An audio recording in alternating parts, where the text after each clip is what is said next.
Jadi saya dari Sekarang City, yuk dengerin cerita aku tentang seni tari di Yogyakarta bersama Asari Bali di podcast Blog. Ciao!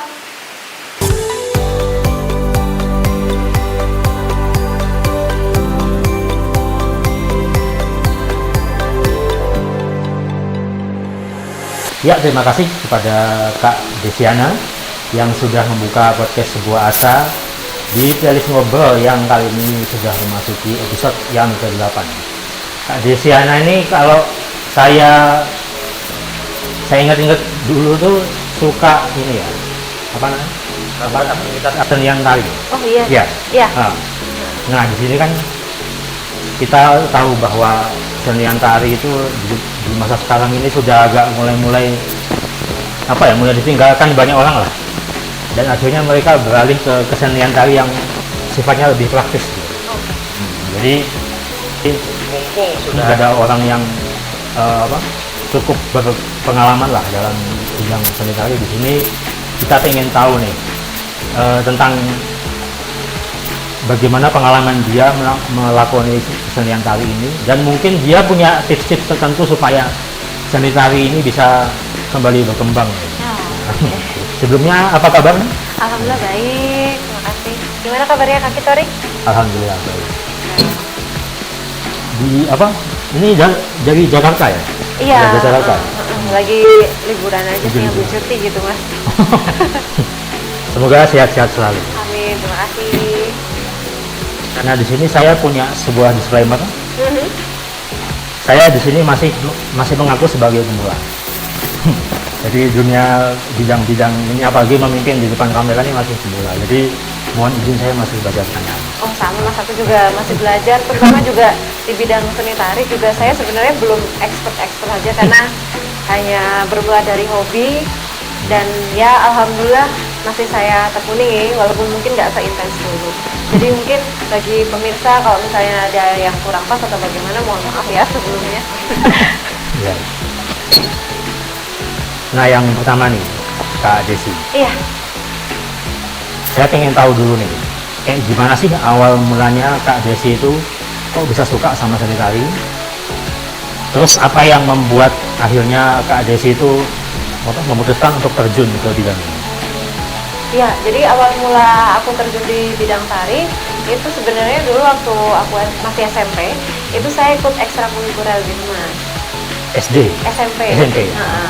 Kemudian berlanjut SMA dan kenapa ikut ekstrakurikuler itu?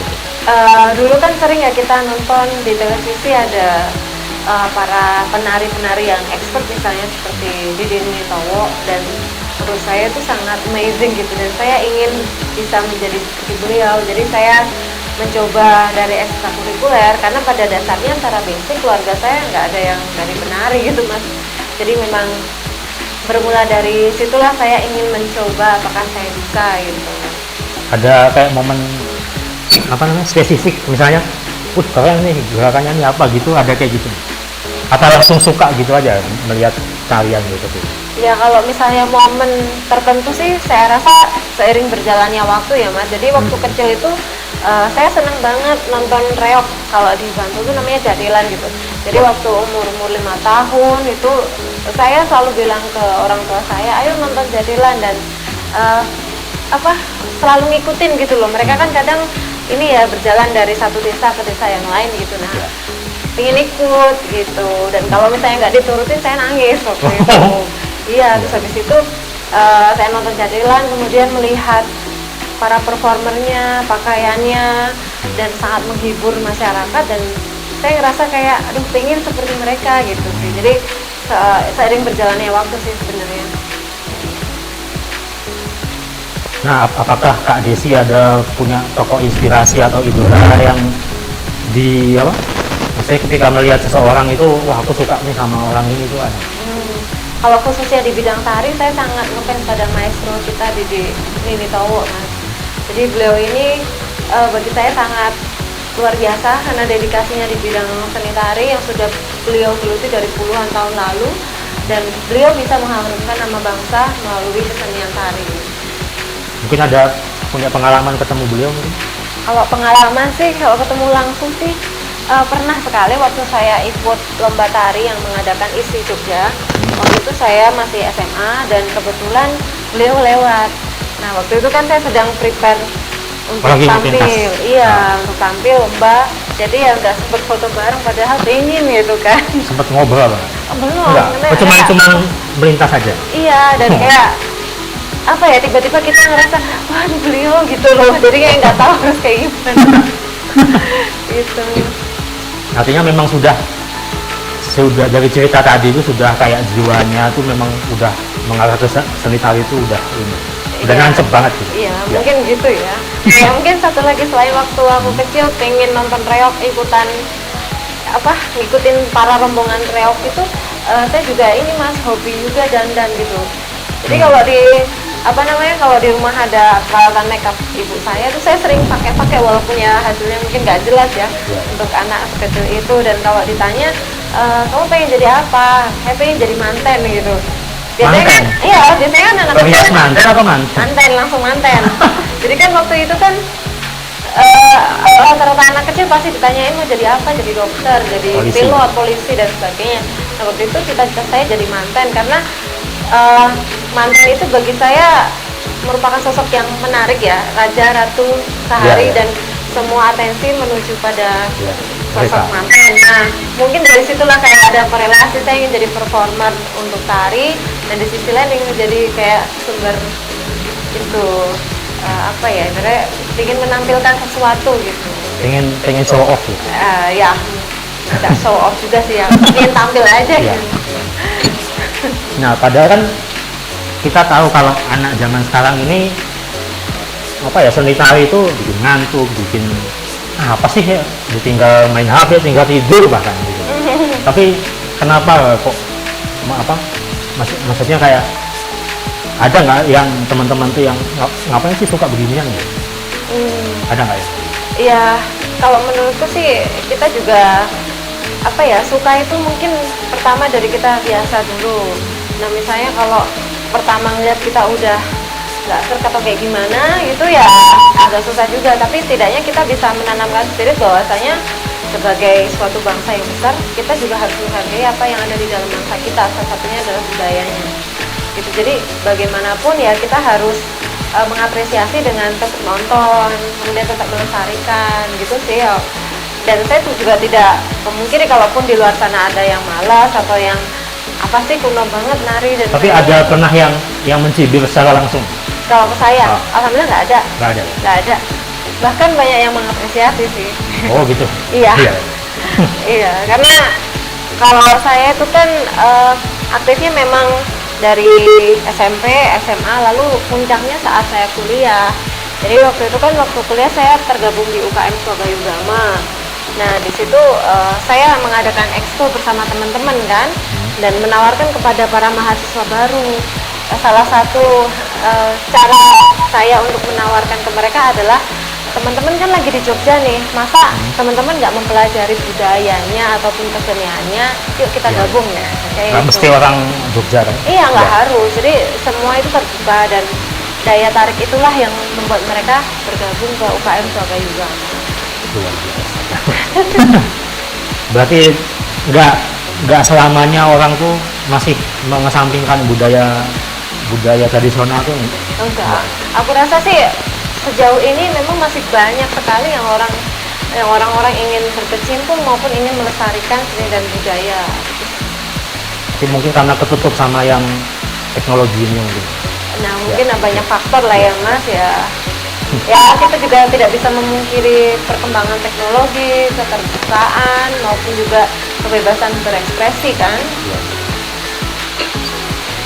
Nah menurut Kak Desi ini apa sih yang membuat kesenian tari tradisional ini menjadi semakin ditinggalkan gitu oleh para generasi muda?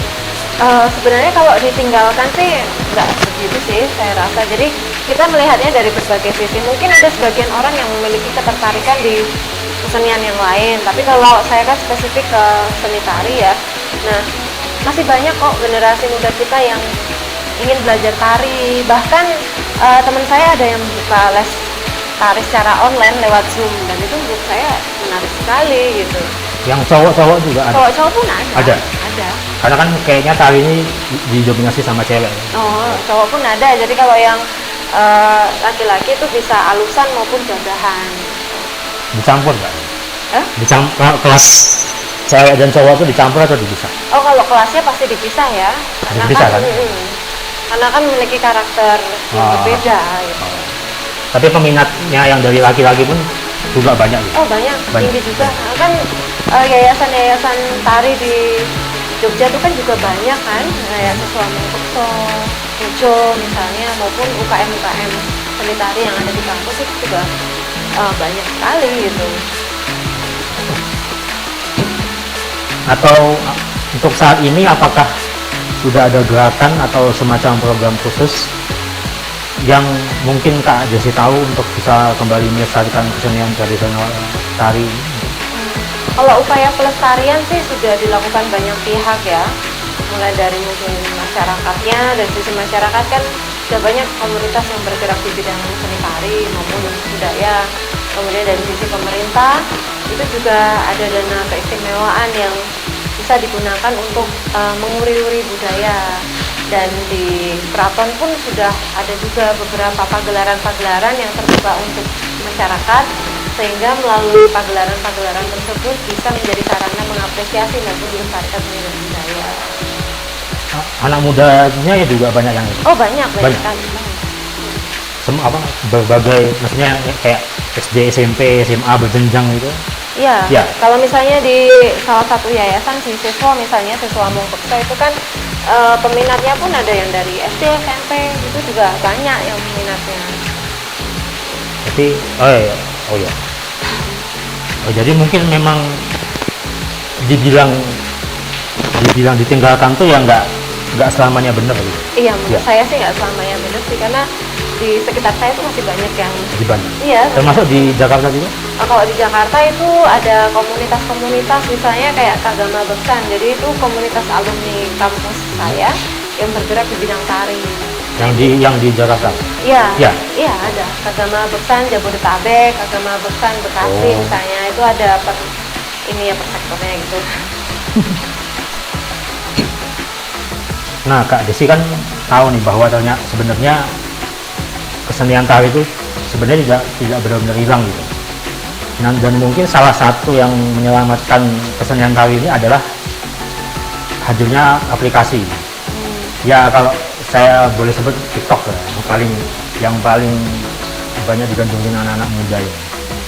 Nah, akhirnya mungkin banyak istilahnya gerakan-gerakan lain yang malah diciptakan sama generasi muda ini, yang kayak kalau kita lihat tuh kayak gimana gitu. Nah, itu menurut Kak Desi gimana? Jadi kalau menurut saya sih sebenarnya penyelamat dari lestarinya suatu seni dan budaya itu adalah kita semua. Itu baik itu dari masyarakat, kemudian dari pemerintah maupun stakeholder lainnya. Nah, menyangkut hal tersebut, Kak Kintori tadi menyampaikan adanya media TikTok ya. Jadi menurut saya TikTok itu menjadi media atau ruang bagi semua orang untuk berekspresi. Tidak terkecuali juga untuk berekspresi di bidang kesenian. Nah, kalau kita melihat memang ada beberapa orang yang menggunakan kreativitasnya untuk menciptakan gerak, itu bagi saya sih masih fair-fair saja sih, nggak masalah. Tapi nggak apa ini tuh kayak gitu. Itu sangat subjektif sih sebenarnya. Kalau saya sih melihatnya itu sebagai bentuk dari kreativitas. Tapi kalau memang yang pencipta itu sudah mendeklar bahwa dia ingin memperagakan kesenian yang dasarnya adalah tari klasik, maka dia harus mengikuti pakem-pakemnya. Jadi kan kalau tari itu kan ada yang tari kreasi maupun tari klasik ya. Kalau klasik sih saya rasa yang bersangkutan harus mengikuti pakem-pakemnya, gerakannya atau bagaimana. Nah, tapi kalau memang dia ingin menciptakan atau masuk ke ranah tari yang kreasi itu ya nggak masalah juga, asal masih membawa value maupun nilai-nilai tradisi kita. Tapi kalau ini subjektivitas saya. Iya. Tarian di TikTok itu kan intinya hiburan sebenarnya. Ya kan, hiburan ya, kayak lagu di remix, di joget-jogetin. Ya, Mas sebenarnya sebagai orang yang berkecimpung di seni tari tradisional itu merasa aneh nggak melihat kayak gitu? Kalau subjektivitasnya dari Desi? Kalau saya sih sangat menghargai menciptakan atau mungkin ekspresi orang terkait hal tersebut. Jadi ya saya rasa selagi itu masih dalam batas-batas kewajaran, norma maupun nilai yang berlaku di masyarakat kita sih ya nggak masalah juga. Tapi kalau sudah menggunakan pakaian yang sudah tidak senonoh ya saya kira itu memang harus dicegah seperti itu Mas. Ikut main TikTok juga? Oh enggak, saya bukan pengguna TikTok. Tapi walaupun bukan pengguna, kalau melihat orang-orang itu ya nggak masalah lah ya. Iya, nggak masalah sih. Tapi di satu sisi saya berpikir bahwasanya kalau memang Anda atau siapapun memiliki hobi berjoget, alangkah lebih menariknya atau alangkah lebih asiknya kalau teman-teman bergabung di komunitas tari gitu. Yang tari beneran lah ya. Iya, entah itu yang di bidang klasik maupun kreasi. Jadi minat itu akan terasah. Tidak hanya dari sisi gerakan, hiburan, tapi juga nanti akan diasah bagaimana membuat perform, bagaimana membuat seni pertunjukan, dan disitulah malah akan semakin kuat hobinya. Jadi bukan sekedar tampil di layar melihat viewersnya banyak, tapi begitu sih. Jadi menurut saya sih nggak masalah, tapi alangkah lebih baik kalau ayolah kita gabung untuk melestarikan dengan cara yang lebih asik gitu. Untuk saat ini ada keinginan untuk menggunakan TikTok, istilahnya melestarikan seni tari dengan TikTok itu ada? Kalau untuk saat ini sih ke arah menggunakan TikTok sih belum ada sih Mas. Karena memang kalau saya pribadi memang cukup membatasi diri. Saya hanya aktifnya di Instagram, Facebook maupun YouTube gitu. Karena mungkin faktor kesibukan karena kerjaan juga kali ya. Nah mungkin Kak Desi tahu nggak sih kenapa dari sekian banyak media sosial itu TikTok inilah yang akhirnya kemudian muncul menjadi media sosial yang identik dengan joget-joget? Kalau itu sih saya agak susah menjelaskan ya, karena mungkin yang pertama saya bukan pengguna TikTok sejati ya, jadi hanya tahu sekilas. Tapi setahu saya itu TikTok itu sangat user friendly ketika kita ingin melakukan atau memproduksi suatu video dengan berbackground musik yang kita import dari internet. Nah dulu kan kalau Instagram itu kan kalau nggak salah nih ya hanya sebatas upload dan juga bikin story. Nah baru beberapa waktu ini muncullah Instagram Reels yang katanya itu mirip TikTok seperti itu. Mungkin bisa ada background musiknya? Bisa. Iya, bisa pakai Reels. Cuman karena TikTok tuh sudah ada duluan yang menawarkan fitur kemudahan mengedit video, mungkin orang lebih tertarik di situ. Kemudian mungkin di TikTok tuh kan ada FYP ya. Ada FYP itu, jadi dari FYP itu kita bisa ngelihat video yang muncul di kita itu berapa yang sudah nge-like maupun yang nge-view. Nah, begitu pula ketika kita membuat video bisa nih berhasil sebagai FYP dan banyak yang nonton, banyak yang nge-like, kan kita jadi semangat untuk bikin joget-joget, apalagi yang heboh-heboh misalnya gitu. Dan yang joget tuh cewek aja. Yang paling sering ya. Yang nggak harus cewek, tapi sebenarnya cewek cowok pun ada di sana. Yang nongol di FYP-nya Mas Kintor itu cewek semua kali. Kalau saya misalnya sama-sama cewek cowok sama-sama joget, saya lebih merhatiin ceweknya. Ya kalau itu sangat subjektif ya. Ya karena cowok-cowok joget itu apa sih gitu. Lebih kayak gitu aja, bukan selain karena memang naluriah, tapi melihat cowok joget kalau kayak saya lepong gitu. Lebih kayak gitu. Soalnya biasanya kayak gitu. Menurut Kak Desi, joget-joget semacam itu bisa nggak sih dikorelasikan dengan kesenian tari tradisional seperti yang Kak Desi pelajari? Ya sebenarnya sih bisa ya, karena kita melihat TikTok itu sebagai media. Ya bisa untuk media publikasi maupun media penyimpanan gitu misalnya. Nah jadi kalaupun memang seseorang ingin mendeklarasikan, misalnya saya ingin membuat atau ingin memperagakan tari X gitu, tari yang pakem, ya gunakanlah media itu dengan pakemnya gitu. Untuk penggunaan geraknya maupun musiknya kita harus sesuaikan gitu. Dan sampai musiknya apa tapi tariannya seperti apa itu. Atau malah dimodif. Nah itu kalau kita bicara klasik ya memang harus sesuai standarnya. Tapi kalau memang kita berbicara tari yang kreasi itu mungkin ada modifikasi atau bagaimana, itu sudah bagian dari kreativitas orang. Mantap. Nah, apa sih harapan terbesar dari Kak Desi terhadap kesenian tari tradisional ini ke depannya? Dan apakah saat ini sudah melakukan langkah-langkah yang mengarah ke tujuan tersebut? Oke, kalau harapan saya ke depan sih tentunya saya ingin sekali jika generasi muda di Indonesia semakin menghargai seni dan budaya maupun tradisi Indonesia, semakin mencintai, dan juga harapannya ikut menjadi pelestari budaya gitu. Kalau langkah saya pribadi ya berarti ya, langkah saya ke depan sih mungkin belum begitu terlihat karena mungkin ada prioritas lain ya. Hanya apa ya, mungkin sekedar merepost atau mungkin mengikuti podcast ataupun menghadiri seminar untuk menambah wawasan maupun pengetahuan sih, seperti itu sih. Tapi kalau untuk membuat gerakan misalnya gerakan bantul menari atau apa sih, itu masih jangka panjang mungkin. Iya. Oke, Kak Desi, untuk pertanyaannya sih segitu aja. Oh, oke. Nah, di podcast sebuah asa ini kita sekarang punya segmen baru. Wow.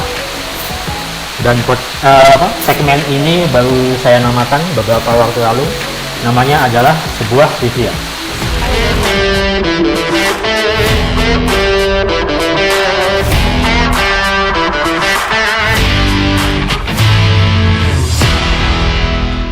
Nah, Kak Desi, sebuah trivia ini kalau saya bilang itu mirip seperti apa namanya, Questions of Life di hitam putih, tahu? Oh iya, tahu. Ya, tahu. Ya, Nah, jadi ada pertanyaan cepat, dijawabnya cepat, ada dua pilihan, pilih salah satu. Oke. Jadi kayak gitu aja. Oh, bikin deg-degan ya. Tapi itu kan pakai musik ini santai-santai aja. Oke. Dan biasanya di Question of Life itu kan yang ditanyain cuma artis, public figure. Kalau yang viral-viral itu nggak ditanya. Kalau ini semuanya ditanya dan topik pertanyaannya sesuai dengan topik yang dibahas pada saat itu. Oke, siap. Oke, sudah siap ya? Ya. Yang pertama kita ada pertanyaan cepat dulu. Yang pertama, ini kalau saya bilang saya itu artinya Kak Desi. Saya paling suka kalau kesenian tari tradisional itu Dilestarikan. Hal yang paling saya suka ketika menari atau mentas di atas panggung adalah Ngerasa bisa healing. bagi saya pribadi, joget-joget di media sosial itu Ya nggak apa-apa, tergantung masing-masing tuh. Oke, yang keempat, Ya. saya tidak suka joget-joget di media sosial karena Saya lebih suka di panggung sih. Oke.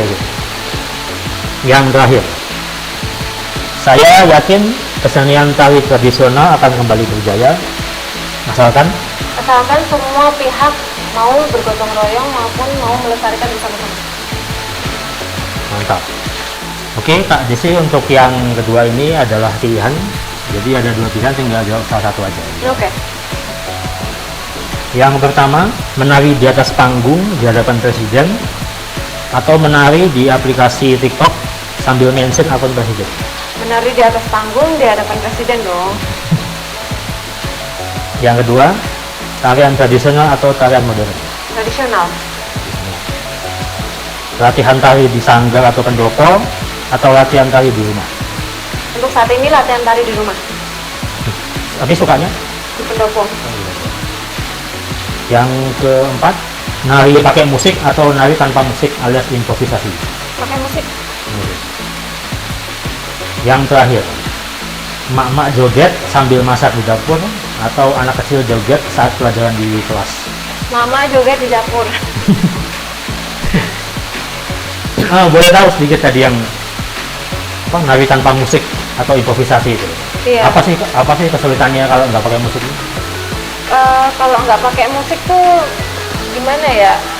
Kalau saya ya Misalnya pas pribadi, mati listrik tuh. kalau mati listrik ya mendingan nunggu nyala sih kalau saya. Karena kan kalau pada dasarnya seorang penari itu kan harus bisa wiroso, wiromo, sama wirogo. Iya.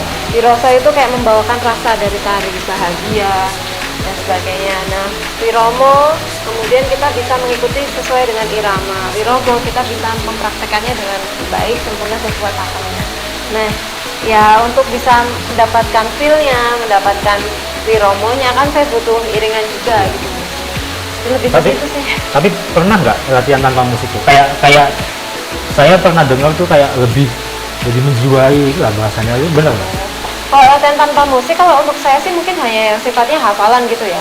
Oh, jadi kayak apa mengkompakkan satu dengan yang lain tuh, jadi coba kamu kan istilahnya bantuan lah, musik itu bantuan, walaupun nanti pentasnya tetap pakai musik ya, tapi istilahnya bantuannya kita singkirkan dulu sementara.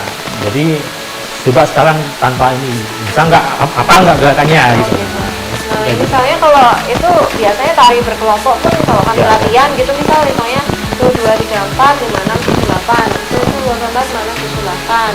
Seperti itu sih, 2, 4, 5, 6, 7, 8, lebih ke situnya. Tapi Untuk ada? mengkompakkan. Iya, udah Ada? sering kalau itu. Yang tanpa musik, Iya, Iya. tapi khusus untuk latihan aja gitu. ya emang latihan. Sering kok. Baik. Untuk menghafal pola lantai ataupun gerak-gerak tertentu supaya meningkatkan kekompakan. Ada. Oke, mantap. Ya. Nah, jadi ya segitu aja untuk episode kali ini. Nggak usah banyak-banyak closing. Oke. Intinya saya ucapkan terima kasih kepada Kak Desi sudah bersedia menjadi tamu saya di podcast Sebuah Asa. Ya, terima kasih juga udah ngundang, jangan kapok ya. Ya. Mungkin bisa kita sambung diskusi yang lebih menarik untuk tema yang lain juga. Ya. Dan ya semoga Kak Desi nggak bosan-bosan untuk terus jadi bintang tamu di sini. Enggak akan bos. Terima kasih. Dan akhir kata, saya Astagin Tori dan Saya Desiana Rizka Sungastuti. kami berdua pamit dari hadapan Anda semua dan sampai jumpa. Hai.